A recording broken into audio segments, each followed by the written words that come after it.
Hello दोस्त, कैसे हो आप। स्वागत करता हूं यार आपका रिवाइव कोडिंग में। और यहाँ हम पढ़ने वाले हैं क्लोजर्स के बारे में। और क्लोजर्स यार बहुत इंटरेस्टिंग भी टॉपिक है और थोड़ा सा कॉम्प्लिकेटेड भी होता है, तो इसीलिए थोड़ा सा ध्यान देके पढ़ना है। ठीक है, थोड़ा सा ध्यान देके समझना है, बिल्कुल समझ में आ जाएगा, कुछ भी इशू नहीं आने वाला। राइट, तो चलो देखो यार, मैंने आपके लिए तीन अलग अलग एग्जाम्पल लिए हुए हैं और डिफरेंट यूज़ केसेस भी लिए हुए हैं। ठीक है, और मैं इन तीनों को ही आपको एक्सप्लेन करूंगा इसी वीडियो के अंदर, ठीक, ताकि आपको क्लोजर्स का यूज़ केस आराम से समझ में बढ़िया से आए। ठीक है, तो चलो यार, सबसे पहले क्लोजर्स को समझने के लिए हमें बहुत ही छोटा सा काम करना है, और वो ये कि हमें इस छोटे से स्ट्रक्चर को समझना है। अब यार इस छोटे से स्ट्रक्चर में आप देखोगे तो क्या है, ज़्यादा कुछ तो है नहीं। ठीक, हमने एक फंक्शन बनाया है। क्या किया है, हमने एक फंक्शन बनाया हुआ है और फंक्शन के अंदर एक दूसरा फंक्शन बना हुआ है। ठीक है, मतलब देखो ये एक हमारा आउटर फंक्शन है। ठीक, इसके अंदर कोई वेरिएबल पास हो रहा है, कुछ पैरामीटर पास हो रहे हैं, और वो पैरामीटर फिर यहाँ जाके इस इनर फंक्शन में भी हम कोई दूसरा वेरिएबल पास कर रहे हैं। ठीक है, और इन दोनों वेरिएबल को हम फाइनली कंज्यूम कर रहे हैं यहाँ इनर फंक्शन के अंदर, जहाँ की ये दोनों वैल्यू कंसोल हो रही हैं। ठीक है, हमारे एग्जांपल के हिसाब से अगर जाओगे तो यहाँ क्या होगा कि यार ये जो आउटर फंक्शन है, आउटर फंक्शन में हम क्या पास कर रहे हैं, हेलो वर्ल्ड पास कर रहे हैं, और जो इनर फंक्शन है उसमें हम पास कर रहे हैं वर्ल्ड को। ठीक है, यहाँ हेलो पास कर रहे हैं, यहाँ वर्ल्ड को पास कर रहे हैं, तो दोनों की जो वैल्यू होगी वो कंबाइन होगी क्या हो जाना चाहिए, हेलो वर्ल्ड मेरा प्रिंट होना चाहिए। ठीक है, सिंपल सी बात है, इतना ही है। राइट, अब जरा हमें यही समझना है, इसी चीज़ को हम बोलते हैं क्लोजर्स। ठीक है, इसी चीज़ को, ये जो हम फंक्शन के अंदर दूसरा फंक्शन रिटर्न कर रहे हैं, इसमें कुछ अच्छी चीज़ हो जाती है। ठीक है, मतलब कुछ इंटरेस्टिंग से बिहेवियर आ जाता है। ठीक है, और उसी बिहेवियर को हम क्लोजर्स कहते हैं। ठीक है, अब इस बिहेवियर को समझने के लिए मेरे को क्या करना पड़ेगा, आपको यार कोड एडिटर पे लेके आना पड़ेगा, क्योंकि यहाँ तो आपको बाकी देखो सिंपल सा मैं कॉन्सेप्ट समझा देता हूँ, उसके बाद हम थोड़ा सा कोड पे जाके इसको समझेंगे कि क्या नॉर्मल फंक्शन से किस तरीके से डिफरेंट है। ठीक है, अब देखो जरा, यहाँ सबसे पहले यहाँ मैंने क्या किया, आउटर फंक्शन लिया, ये मेरा आउटर फंक्शन है। ठीक, इसके अंदर मैंने पास किया हेलो। ठीक है, तो ये हेलो कहाँ जाएगा, आउटर वेरिएबल के अंदर जाएगा, सिंपल सी बात है। राइट, अभी आउटर वेरिएबल के अंदर चला गया।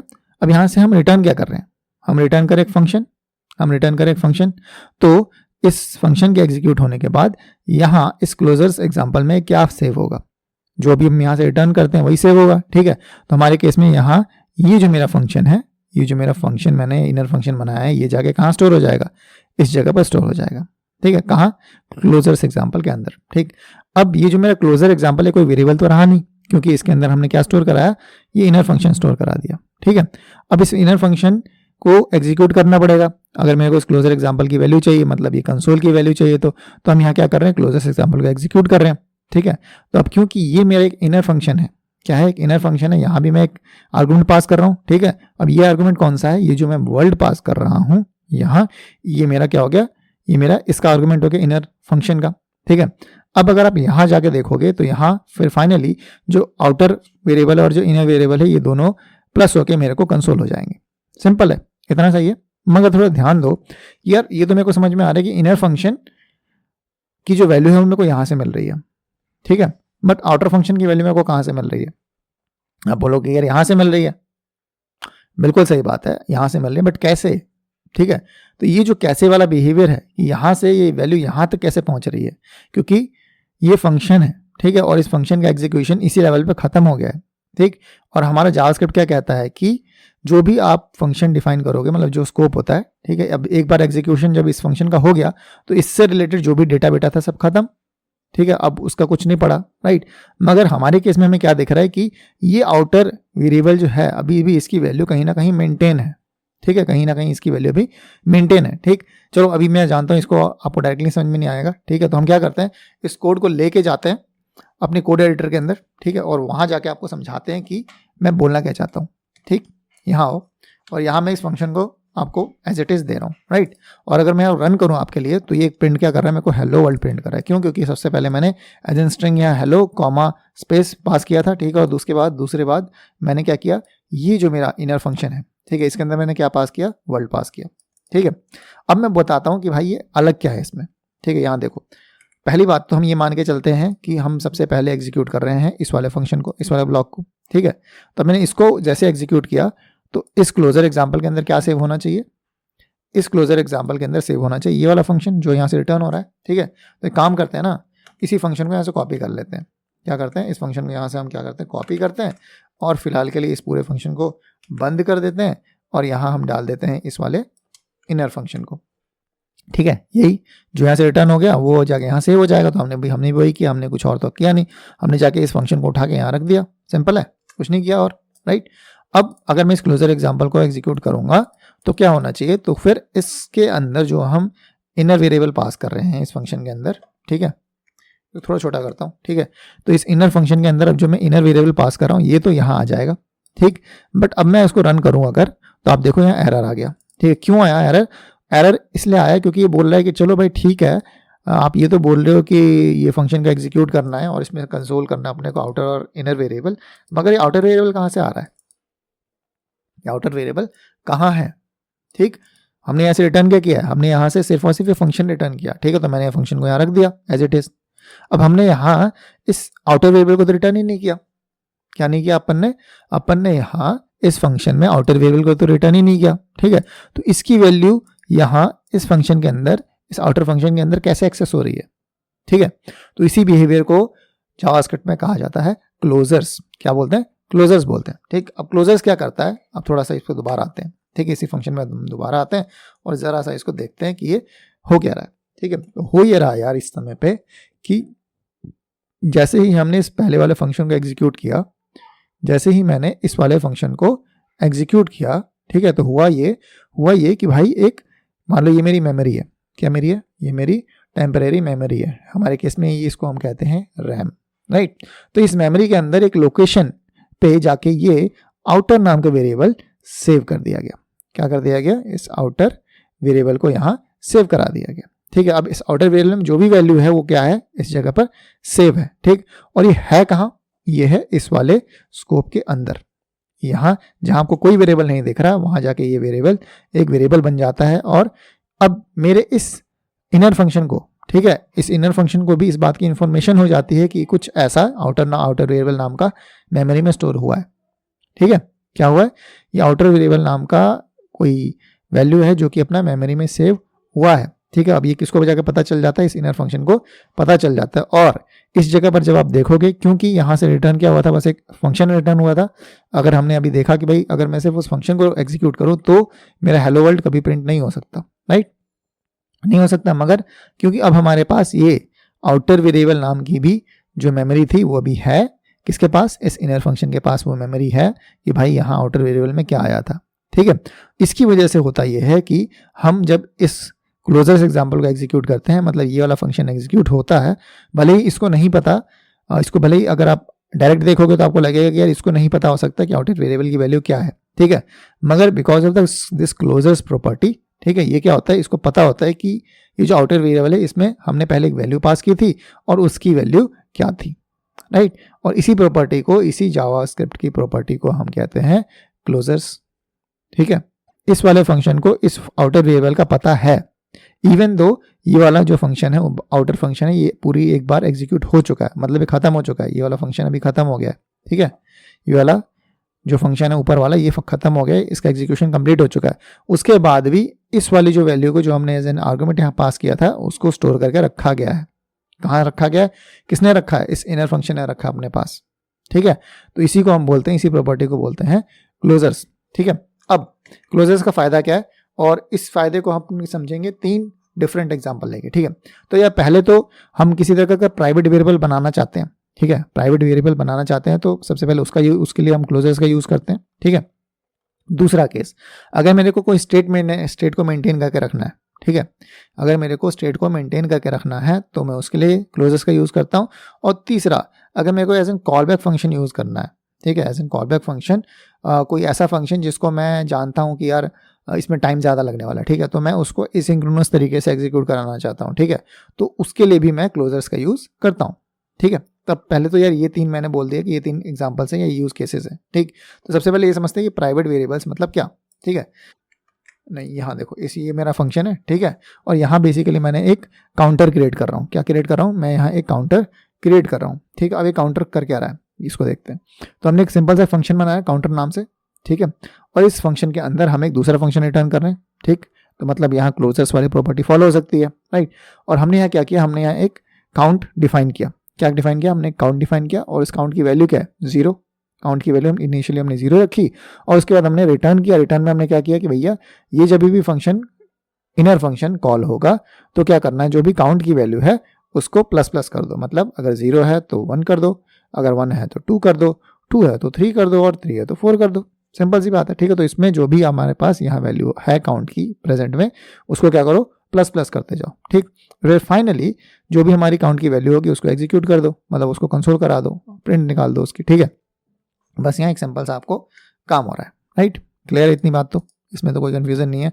तो हम बेसिकली सबसे पहले जब क्या करते हैं, हम जैसे ही सबसे पहले एक काउंट नाम का वेरिएबल लेते हैं, काउंटर नाम का, और इसमें इस आउटर फंक्शन को एग्जीक्यूट करा देते हैं, ठीक है। तो जैसे ही मैं इस फंक्शन को एग्जीक्यूट करूंगा तो क्या होगा, ये जो हमारे रिटर्न में ये जो फंक्शन है ये जाके यहाँ स्टोर हो जाएगा, इस जगह पर क्या स्टोर हो जाएगा, ये वाला मेरा फंक्शन स्टोर हो जाएगा, ठीक है। स्टोर होने के बाद जैसे ही काउंट प्लस प्लस होगा, अभी मैंने आपको बताया कि यार ये वाली जो वैल्यू है, ये वाली वैल्यू एक बार जैसे ही इसका एग्जीक्यूशन खत्म हो गया तो भाई ये वाला सेक्शन खत्म, अब ये सेक्शन कहीं भी नहीं है, ठीक है। अब ये सेक्शन कहीं भी नहीं है, मगर इसकी वैल्यू को, ये जो काउंट की वैल्यू थी, इसको इसने, इस वाले फंक्शन ने, इस अंदर वाले फंक्शन ने रिमेंबर कर लिया है। क्या कर लिया है, रिमेंबर कर लिया है, याद कर लिया है, ठीक है, कि भाई काउंट की वैल्यू क्या थी, 0 थी, काउंट की वैल्यू क्या थी, 0 थी, ठीक है, इसने याद कर लिया, राइट।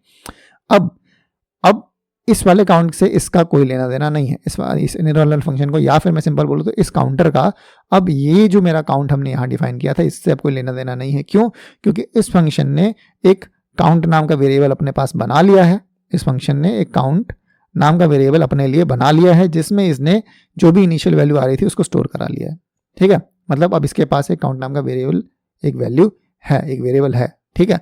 अब जैसे ही मैं यार इसको एग्जीक्यूट करूंगा, ठीक है, तो ये क्या करेगा, जो इसके पास काउंट की वैल्यू पड़ी थी उसमें जाके एक प्लस कर देगा, प्लस करने के बाद यहाँ आउटपुट दे देगा मेरे को 1, ठीक। जैसे ही मैं इस काउंटर को दोबारा एग्जीक्यूट करूंगा, अब ध्यान देना मैंने क्या बोला, इससे इसका कोई रिलेशन अब बचा नहीं, ठीक, क्योंकि इसका एक बार एग्जीक्यूशन खत्म हो चुका है पूरे वाले फंक्शन का, ठीक है। तो इसने क्या, इसने एक अपना वेरिएबल बनाया, राइट। तो अगर इसने अपना वेरिएबल बनाया और उसकी वैल्यू अगर पहली बार में काउंट 0 थी और नेक्स्ट बार में 1 हो गई, तो इसका मतलब क्या है कि इसके अपने वेरिएबल की ही वैल्यू चेंज हुई ना, ठीक है। तो अब इसके अपने वेरिएबल की वैल्यू 0 नहीं रही है। अब अगली बार अगर मैं इसको दोबारा से एग्जीक्यूट करूंगा तो क्या होगा, इसकी वैल्यू 2 हो जाएगी। अगर मैं इसको दोबारा एग्जीक्यूट करूंगा तो क्या होगा, अगली बार इसकी वैल्यू 3 होगी, अगली बार 4 होगी, ठीक है। तो इसको देखते हैं, देखो नॉर्मल फंक्शन से बिल्कुल अलग हो गया ना। यहाँ देखो रन करके दिखाता हूँ, अगर मैं इसको रन करूँ अभी, तो आप देखो पहली बार 1 प्रिंट हुआ, दूसरी बार 2 प्रिंट हुआ। क्यों, क्योंकि इस फंक्शन ने, जैसे ही हमने इसको पहले वाले फंक्शन में एग्जीक्यूट किया था, इसने यहाँ इस काउंट की वैल्यू को अपने अंदर एक वेरिएबल बना के स्टोर करा लिया है, ठीक है। जैसे ही मैं उसको पहली बार एग्जीक्यूट करता हूँ, उसकी वैल्यू क्या हो जाती है, 1 हो जाती है। जैसे दूसरी बार एग्जीक्यूट करता हूँ, उसकी वैल्यू 2 हो जाती है, ठीक है। मगर ध्यान देना, ये सेम तरीके से नहीं चल रहा जिस तरीके से हमारा नॉर्मल फंक्शन चलता है। अभी नॉर्मल फंक्शन की तरह बिहेव नहीं करेगा, ठीक है। क्यों, क्योंकि अगर ये नॉर्मल फंक्शन की तरह बिहेव करता, ध्यान देना, अगर ये नॉर्मल फंक्शन की तरह भाई बिहेव करता तो क्या होता, तो इस केस में ये होता कि मान लो मैं ये मान लेता हूँ ये नॉर्मल फंक्शन है, ठीक है। तो उस केस में क्या होना चाहिए था, यहाँ मेरा एक मान लो काउंट नाम का मैंने वेरिएबल डिफाइन हो गया जिसकी वैल्यू 0 थी, ठीक। तो एक बात बताओ, अगर कोई मैंने वेरिएबल डिफाइन किया इस फंक्शन के अंदर, ठीक है, जिसकी वैल्यू क्या थी, 0 थी, ठीक है, क्या थी, 0 थी। तो अगली बार अगर मैं इस फंक्शन को एग्जीक्यूट करूंगा, ठीक है, यहाँ क्या इसकी वैल्यू, काउंट की वैल्यू इनिशियली 0 है, तो अगर मैं अगली बार इस फंक्शन को एग्जीक्यूट करूंगा तो इसकी वैल्यू क्या होनी चाहिए, इस काउंट की वैल्यू क्या प्रिंट होनी चाहिए। पहली बार अगर 1 प्रिंट हुई तो दूसरी बार भी 1 होगी, तीसरी बार भी 1 होगी, चौथी बार भी 1 होगी। अगर मैं 100 टाइम्स भी इस फंक्शन को एग्जीक्यूट करूंगा, सिर्फ अगर मेरे पास सिर्फ यही एक फंक्शन है तो, राइट, तो उसकी वैल्यू क्या प्रिंट होगी, हमेशा 1 ही प्रिंट होगी। मगर हमारे केस में क्या हो रहा है, हमारे केस में ये 1 हो रहा है, 2 हो रहा है, 3 हो रहा है, 4 हो रहा है, 5 हो रहा है, 6 हो रहा है, 7 हो रहा है, 9 हो रहा है। और मैं जितनी बार इसको काउंटर को एग्जीक्यूट करूँ इस वाले फंक्शन को, ठीक है, उतनी बार मेरे वैल्यू एक एक एक एक बढ़ता जाएगा, ठीक है, समझ में आ रहा है। तो भाई नॉर्मल फंक्शन तो अब ये नहीं रहा, ठीक है। इसका मतलब क्या, ये जो हमारा इसने काउंट की वैल्यू को रिमेंबर किया था, ये जो इस फंक्शन ने काउंट की वैल्यू को रिमेंबर किया था, क्या वो काउंट की वैल्यू इसके अंदर है, क्या वो जो काउंट की वैल्यू है वो इस स्कोप के अंदर है, नहीं, ठीक है। क्या है, अब जो वैल्यू डिफाइन हुई है काउंट की वो इसके अंदर नहीं है। मगर ऐसा भी नहीं है कि इसके बाहर है, क्या है, ऐसा भी नहीं है कि इसके बाहर है। क्यों, क्योंकि अगर मैं मान लो यहाँ एक दोबारा से कॉन्स्ट लिख दूं और यहाँ लिख दूं काउंटर 2 और काउंटर 2 में एग्जीक्यूट करा दूं क्रिएट फंक्शन क्रिएट काउंटर ऐसे करके, ठीक है। मैं एक बार दोबारा से इसको एग्जीक्यूट करा के एक और वेरिएबल में स्टोर करा देता हूँ, ठीक है। चलो मैं आपको दिखाता ही हूँ ना, सीधा ही दिखाता हूँ तो आपको समझ में भी आ जाएगा। देखो, अगर मैं प्लीज़ इनपेशेंट मत होना, ठीक है, यहाँ बहुत ज़रूरी है। इस जगह पर भाग गए तो फिर नहीं समझ में आएगा तुमको क्लोजर्स, ठीक है। और यहाँ सब यहाँ पे रुक गए तो पूरा क्लोजर समझ में आ जाएगा। ठीक है, अब यहाँ देखो मैंने क्या बोला कि मैं एक और काउंटर नाम से एक फंक्शन एक वेरिएबल डिफाइन कर देता हूँ। ठीक है, और इसका मैंने नाम रख दिया अब 2। ठीक, अब मैं यहाँ क्या करता हूँ, देखो जरा ध्यान से देखना। अब मैं इसके बाद काउंटर 2 को 2 बार एग्जीक्यूट करता हूँ। काउंटर 2 को मैंने 2 बार एग्जीक्यूट कर दिया। ठीक, अब जरा ध्यान से देखो, जैसे मैं रन किया 1 2 1 2 2 बार प्रिंट हो गया। ठीक है, ये 1 2 प्रिंट हुआ किसकी वजह से, काउंटर ये मैंने काउंटर को 2 बार एग्जीक्यूट करा है उसकी वजह से, और ये जो मैं काउंटर 2 को 2 बार एग्जीक्यूट करा उसकी वजह से 1 2 दोबारा प्रिंट हुआ। अगर मैं इसी को दोबारा से 3 प्रिंट कराऊँ, अगर मैं मान लो काउंटर को दोबारा से यहाँ से कॉपी कर लेता हूँ, ठीक है, और उसको दोबारा एक बार प्रिंट कराता हूँ, यहाँ देखो दोबारा मैंने प्रिंट करा दिया, एग्जीक्यूट कर दिया। अब इसकी वैल्यू 3 प्रिंट होगी, 1 2 3, यहाँ 1 2, देख रहे हो। ठीक है, तो भाई एकदम नॉर्मल फंक्शन की तरह बिहेव नहीं कर रहा।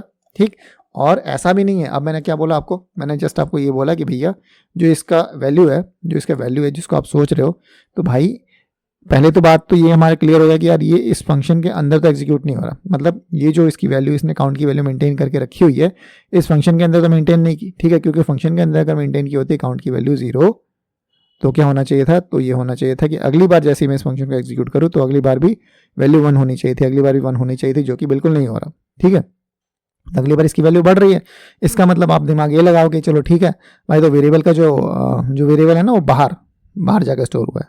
ठीक है, कहाँ हुआ है, किसी ग्लोबल स्कोप की तरह कहीं बाहर एक काउंट नाम का वेरिएबल बन गया और उसमें जाके स्टोर हो गया। ठीक है, मगर उसमें भी दिक्कत है। ठीक है, उसमें क्या दिक्कत है, उसमें ये दिक्कत है कि चलो ये बात में मान लेते पहली बार के लिए, ठीक, कि जब आपने काउंटर को ही 2 बार एग्जीक्यूट किया तो क्या हुआ, इस काउंट की वैल्यू हो गई 2।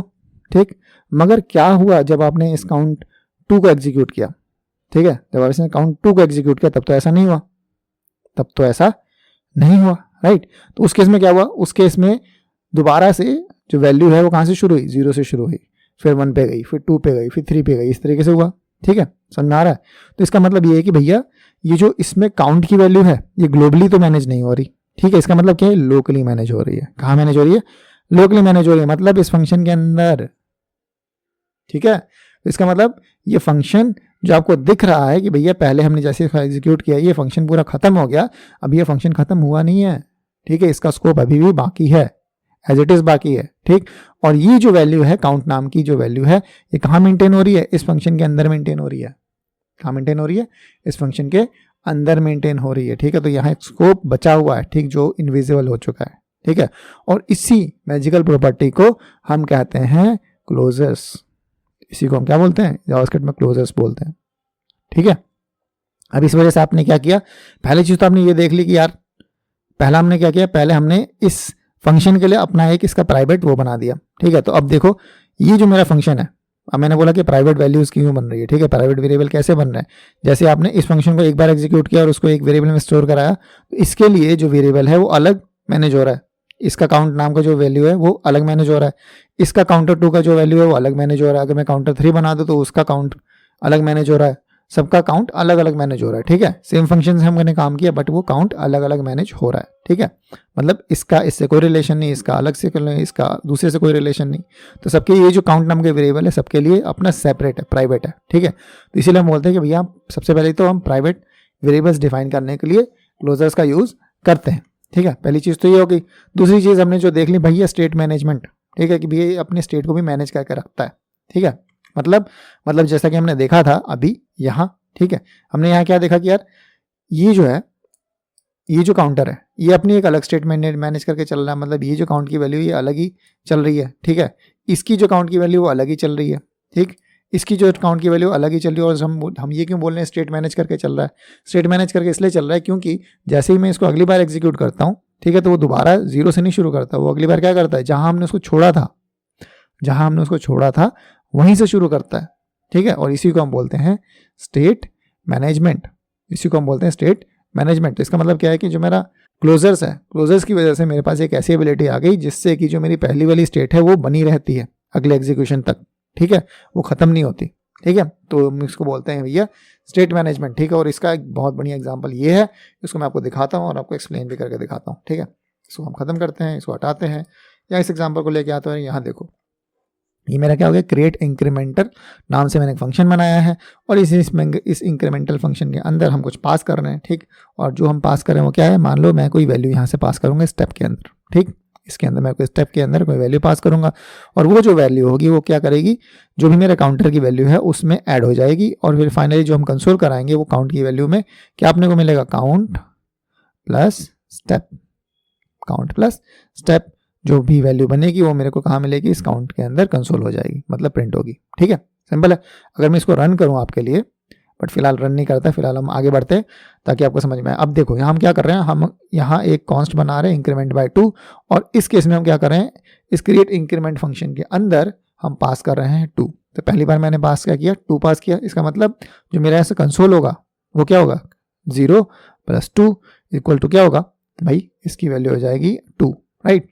और मैंने बोला इंक्रीमेंट बाय 5, अगर मैं इसको यहाँ पास करूंगा, ठीक है, तो इस बारे में क्या होगा, स्टेप में क्या सेव हो जाएगा, स्टेप के अंदर हमारा सेव हो जाएगा 5, ठीक। और यहाँ जो मेरे पास वैल्यू है console.log में वो क्या प्रिंट होगी, 0 + 5 = 5, ठीक है। तो अगर मैं इसको एग्जीक्यूट करूंगा तो क्या प्रिंट होगा, 2 प्रिंट होगा और इसको एग्जीक्यूट करूंगा तो 4 प्रिंट होगा, ठीक। जो इसने क्या किया था, इसने स्टेट अपने मैनेज करके रखता है, ठीक है। तो इसकी जो स्टेट अकाउंट की स्टेट है वो क्या रहेगी, पहले 2 रहेगी। अगर मैं इसको दोबारा से एग्जीक्यूट करूँ तो क्या होगा, इसमें 2 और प्लस हो जाएगा। अगर मैं इसको तीसरी बार एग्जीक्यूट करूँ तो इसमें 2 और प्लस हो जाएगा, तो इसकी वैल्यू क्या हो जाएगी, 6 हो जाएगी। अगर मैंने इसको और एक बार एग्जीक्यूट कर दिया तो इसकी वैल्यू क्या हो जाएगी, 8 हो जाएगी, क्योंकि इसमें और 2 प्लस हो जाएगा, ठीक। सेम इसके साथ भी वही काम होगा, ठीक है। किसके साथ भाई, इसके साथ अगर मैं इंक्रीमेंट बाय 5 को एग्जीक्यूट करूँ तो क्या होगा, पहली बार में इसकी वैल्यू हो जाएगी 5। अगर मैंने इसको दोबारा एग्जीक्यूट किया तो अगली बार 10 हो जाएगी, अगली बार उसकी 15 हो जाएगी, अगली बार 20 हो जाएगी, ठीक है। तो इस तरीके से ये फंक्शन काम करेगा, ठीक है। अब ये काम करता है कि नहीं उस तरीके से इसको देखने के लिए मेरे को सिंपल सी बात है, इसको रन करना पड़ेगा। और रन करके आप देखो यहाँ क्या प्रिंट हुआ, पहली बार में 2 प्रिंट हुआ, दूसरी बार में 4 हुआ, तीसरी बार में 5 हुआ, क्योंकि हमने इंक्रीमेंट बाय 5 को प्रिंट किया, ठीक है। तो वैल्यू स्टार्ट हुई 0 से और उसमें 5 जोड़ गया, ठीक है। इंक्रीमेंट बाय 5 को हमने दोबारा किया तो अब पिछली वाली वीडियो वैल्यू थी जिसके 5 थी और इसमें 5 जोड़ गया तो क्या हो गया, 10 हो गया, ठीक है। तो इस तरीके से हमारा ये काम करता है, ठीक है। मतलब हमारी जो स्टेट है वो मैनेज रहती है। ऐसा नहीं है कि एक बार फंक्शन एग्जीक्यूट होगा खत्म, ऐसा कुछ नहीं होता, ठीक है। तो ये स्टेट को बनाए रखता है, ठीक। तो इसी को हम बोलते हैं भैया मेंटेनिंग स्टेट। तो क्लोजर्स हमारे क्या करते हैं, स्टेट को भी मैनेज करके रखते हैं, ठीक। और फिर आता है कॉल बैक फंक्शन। तो चलो यार अब बात कर लेते हैं कॉल बैक फंक्शन की। इसका मतलब ये कि हम कॉल बैक फंक्शन को भी क्लोजर्स के साथ यूज कर सकते हैं, ठीक है। मतलब सबसे पहले तो ये समझते हैं भाई ये कॉल बैक फंक्शन होता क्या है, ठीक है। अब कॉल बैक फंक्शन की डेफिनेशन ये है कि भाई वो फंक्शन जो हम किसी दूसरे फंक्शन के अंदर एज एन पैरामीटर पास करें उसी को हम कॉल बैक फंक्शन बोलते हैं, ठीक है। फॉर एग्जाम्पल अभी ये मेरा फेच डेटा नाम का यहाँ फंक्शन है, राइट। अगर मैं इस फेच डेटा नाम के फंक्शन को किसी दूसरे फंक्शन को कॉल कराते समय इसमें पास करूं, फॉर एग्जांपल मेरा ये फंक्शन कौन सा है, फेच डेटा है, राइट। तो हमने फेच डेटा को कहाँ कॉल किया यार, यहाँ देखो हमने फेच डेटा को कॉल किया है। इसका पहला पैरामीटर हमने एक स्ट्रिंग दिया है जो कि हमारा कोई एंड पॉइंट है, राइट। और हमने तो दूसरा ये पैरामीटर दिया है, ठीक। ये एक फंक्शन है, कौन सा फंक्शन है, प्रोसेस एंड लॉग डेटा। और ये प्रोसेस एंड लॉग डेटा हमने यहाँ एक फंक्शन बनाया है, ठीक है। तो हमने यहाँ बेसिकली क्या किया, एज एन सेकेंड आर्गूमेंट एक फंक्शन पास किया है इस फंक्शन के अंदर, ठीक है, इसको एग्जीक्यूट करते समय। तो ये वाला जो मेरा फंक्शन है जो एज एन पैरामीटर मैंने यहाँ पास किया है, एज एन पैरामीटर जो फंक्शन मैंने यहाँ पास किया है इसी को हम कॉल बैक फंक्शन कहते हैं, इसी को हम कॉल बैक फंक्शन कहते हैं। तो ये जो मेरा प्रोसेस एंड लॉग डेटा नाम का फंक्शन है ये मेरा कॉल बैक फंक्शन हुआ, ठीक है। अगर ध्यान देना ये तब कॉल बैक फंक्शन हुआ जब मैं किसी फंक्शन के अंदर इसको पास कर रहा हूँ, राइट। ऐसे नहीं कि अगर मैंने इसको प्रोसेस एंड लॉग डेटा को अगर मैंने यहाँ डायरेक्टली एग्जीक्यूट कर दिया इस जगह पर तो ये कॉल बैक फंक्शन नहीं होगा।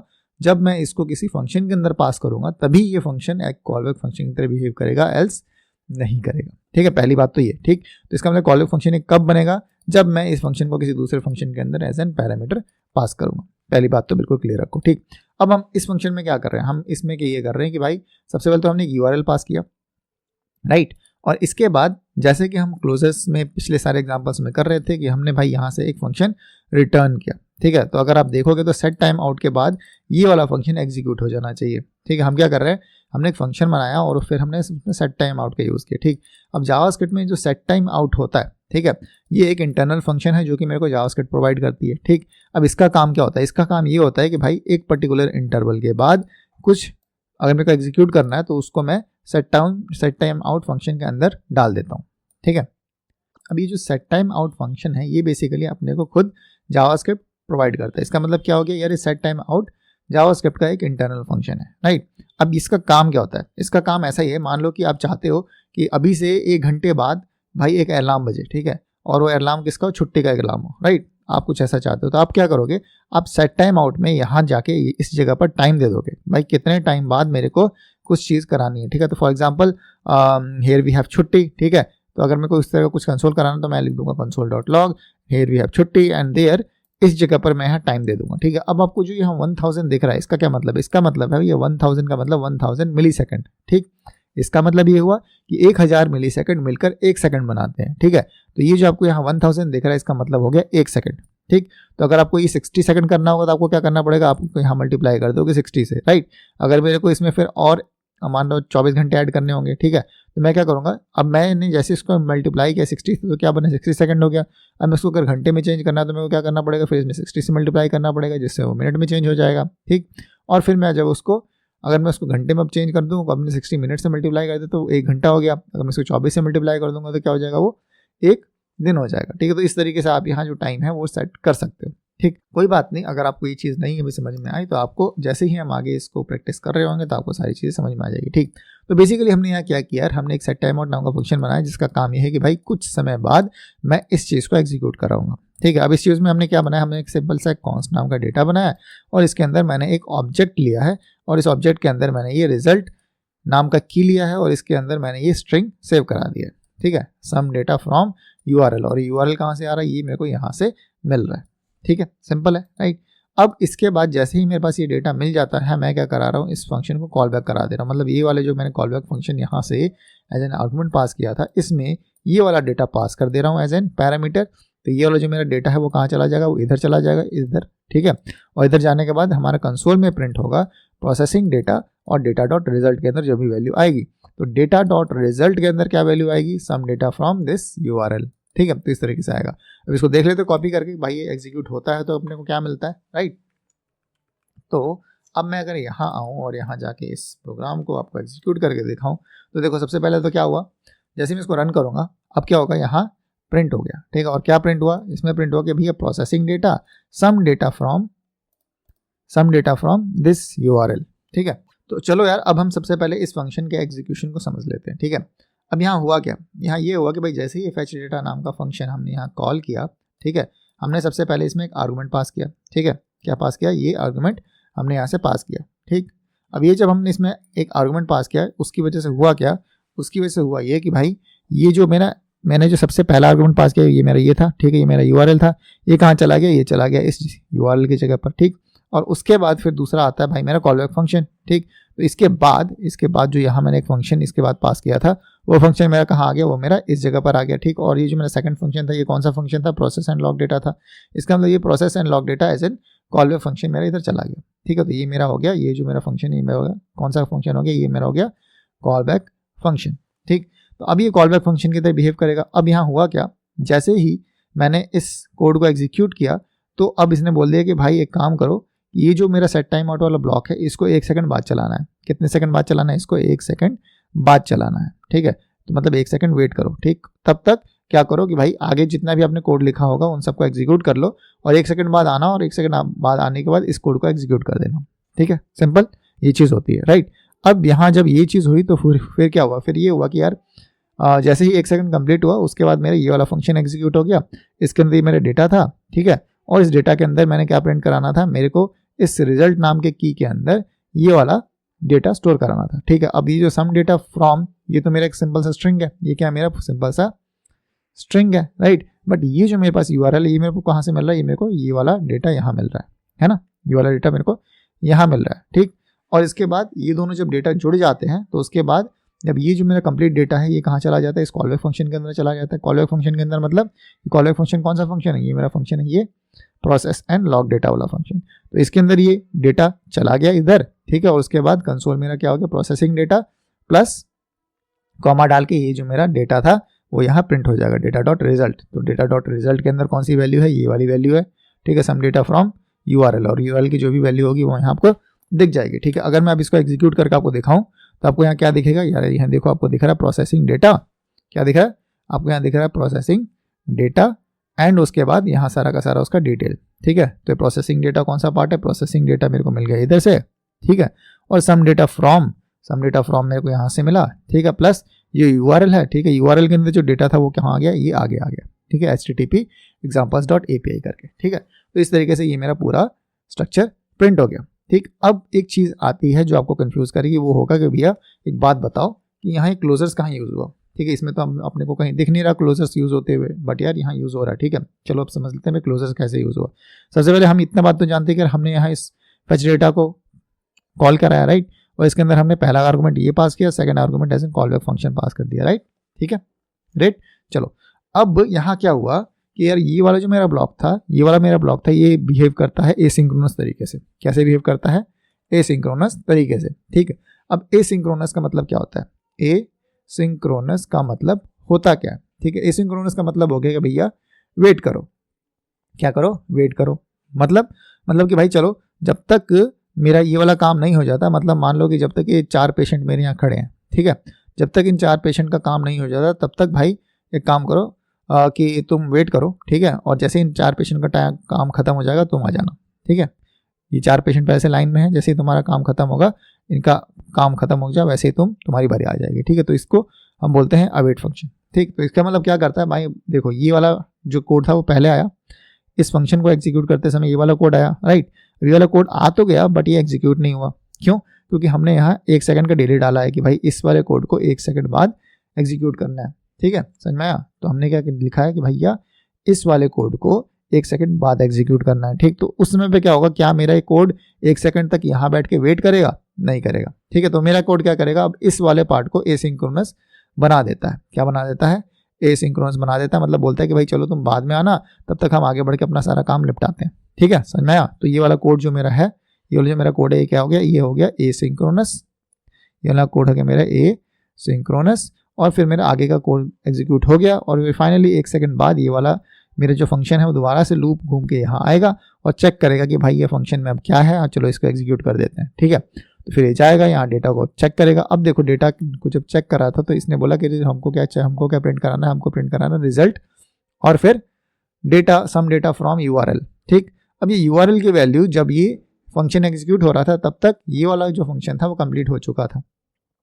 जब इस यूआरएल की वैल्यू फाइंड की जा रही थी 1 सेकंड बाद, तब तक ये फंक्शन एग्जीक्यूट होकर क्लोज हो चुका था, ठीक है। इसका मतलब कि भाई अब इस फंक्शन का कोई मतलब नहीं है, अब ये फंक्शन कहीं भी एग्जिस्ट नहीं करता, क्यों, क्योंकि हम इस फंक्शन से आगे बढ़ चुके थे, ठीक है, समझ में आ रहा है। तो अब ये जो वैल्यू थी इस यूआरएल की, ये यूआरएल की वैल्यू तो हमने यहाँ पास की थी, ठीक है। और ये जो मैंने कॉलबैक फंक्शन पास किया था ये भी मैंने यहाँ पास किया था, ठीक। तो इसका मतलब क्या हुआ कि भाई ये जो फंक्शन यहाँ हमारा बना हुआ है, इसने क्या किया, इन दोनों चीज़ों को रिमाइंड करके रखा हुआ है, रिमेंबर करके रखा हुआ है, तब के लिए 1 सेकंड बाद के लिए, ठीक। तो 1 सेकंड बाद के लिए भी इसने इन दोनों चीज़ों को यहाँ रिमाइंड करके रखा कि भाई चलो यूआरएल की वैल्यू क्या थी और कॉलबैक की वैल्यू क्या थी, ठीक है। और उसके बाद जब ये फिर फाइनली 1 सेकंड बाद वापस आया, ठीक, तो इसने जो याद रखी हुई वैल्यू थी उसको यूज़ कर लिया, ठीक है। तो इस तरीके से ये जो मेरा फंक्शन है ये एक क्लोजर्स को भी सपोर्ट करता है, ठीक है। तो ये जो मेरा कॉलबैक फंक्शन है, क्या इसको सपोर्ट करता है, ये क्लोजर्स को भी, CLOSURES क्लोजर्स को भी सपोर्ट करता है, ठीक है। तो इस तरीके से आपने समझ ली कि भैया आप क्लोजर्स के साथ, कॉलबैक फंक्शन के साथ क्लोजर्स का यूज़ कर सकते हो, ठीक है। और किस तरीके से क्यों कर सकते हो, आपने इस चीज़ को भी यहाँ देख लिया, ठीक है। तो हमने क्या क्या समझा यार, जो हमारा क्लोजर्स होता है वो 3 तरीके से हमारी हेल्प कर सकता है। पहला, हम प्राइवेट अगर वेरिएबल्स डिक्लेयर करना चाहते हैं किसी फंक्शन के अंदर, ठीक है, तो हम वो कर सकते हैं। अगर हम किसी फंक्शन के अंदर कोई स्टेट मेंटेन करना चाहते हैं हम वो कर सकते हैं। और अगर मैं एज एन कॉलबैक फंक्शन कोई पास करना चाहता हूँ और मैं चाहता हूँ कि मेरा इनर जो फंक्शन है वो कुछ देर बाद एग्जीक्यूट हो रहा है, ठीक है, मगर उसके पास वो डेटा हमेशा प्रेजेंट रहे, फॉर एग्जांपल यहाँ जो यूआरएल की वैल्यू थी वो उसके पास प्रेजेंट रही, ठीक है, जो मैंने वहाँ से कॉलबैक फंक्शन डाला, ठीक है, वो यहाँ प्रेजेंट था, राइट। तो अगर वो जो भी मैं यहाँ डेटा भेज रहा हूँ वो चीज़ यहाँ साथ में ही बने रहे, ठीक है, इवन दो मेरा फंक्शन एग्जीक्यूट हो जाए और एसिंक्रोनस तरीके से मेरा फंक्शन चले, मतलब मेरा जो फंक्शन है वो वेट ना करे किसी चीज़ का और मेरे पूरे फंक्शन को, मेरे प्रोग्राम को ब्लॉक ना करे, ठीक है, बट जो मेरा फ्लो है वो एज इट इज़ जैसा मैं चाहता हूँ वैसा चले, ठीक है। तो उसके लिए भी हम कॉलबैक फंक्शन का यूज़ करते हैं, मतलब क्लोजर्स का यूज़ करते हैं, और क्लोजर्स का हम किस तरीके से यूज़ करते हैं वो इस तरीके से यूज़ करते हैं, ठीक है। तो आई होप यार आपको इस चीज़ में सारी चीज़ें समझ में आई होंगी। और यार अगर आपको नहीं समझ में आई तो प्लीज़ आप 2 चीज़ें कर सकते हो। पहला, तो आप ये कर सकते हो कि यार आप मेरे को कमेंट सेक्शन में बता सकते हो आपको क्या नहीं समझ में आया, ठीक है। दूसरा कि यार मैं आपको ये लिंक दे दूंगा ना, ठीक है, मैं आपको लिंक दे दूंगा कमेंट सेक्शन के अंदर इस ब्लॉग का, तो आप यहाँ आके इस ब्लॉग को भी एक बार दोबारा पढ़ सकते हो, देख सकते हो, ठीक है, और समझ सकते हो कि भाई हमने यहाँ क्या क्या चीज़ें किस किस तरीके से की हैं। मैंने यहाँ हर एक चीज़ एक्सप्लेन की हुई है, ठीक है, तो आपको अच्छे से समझ में आ जाएगी। एक बार इसको भी आगे देख लेना, ठीक, और ये आपको काफ़ी हेल्प करने वाली है, ठीक है। चलो फिर मिलते हैं यार अपनी नेक्स्ट वीडियो में, तब तक के लिए यार have a nice day and good bye.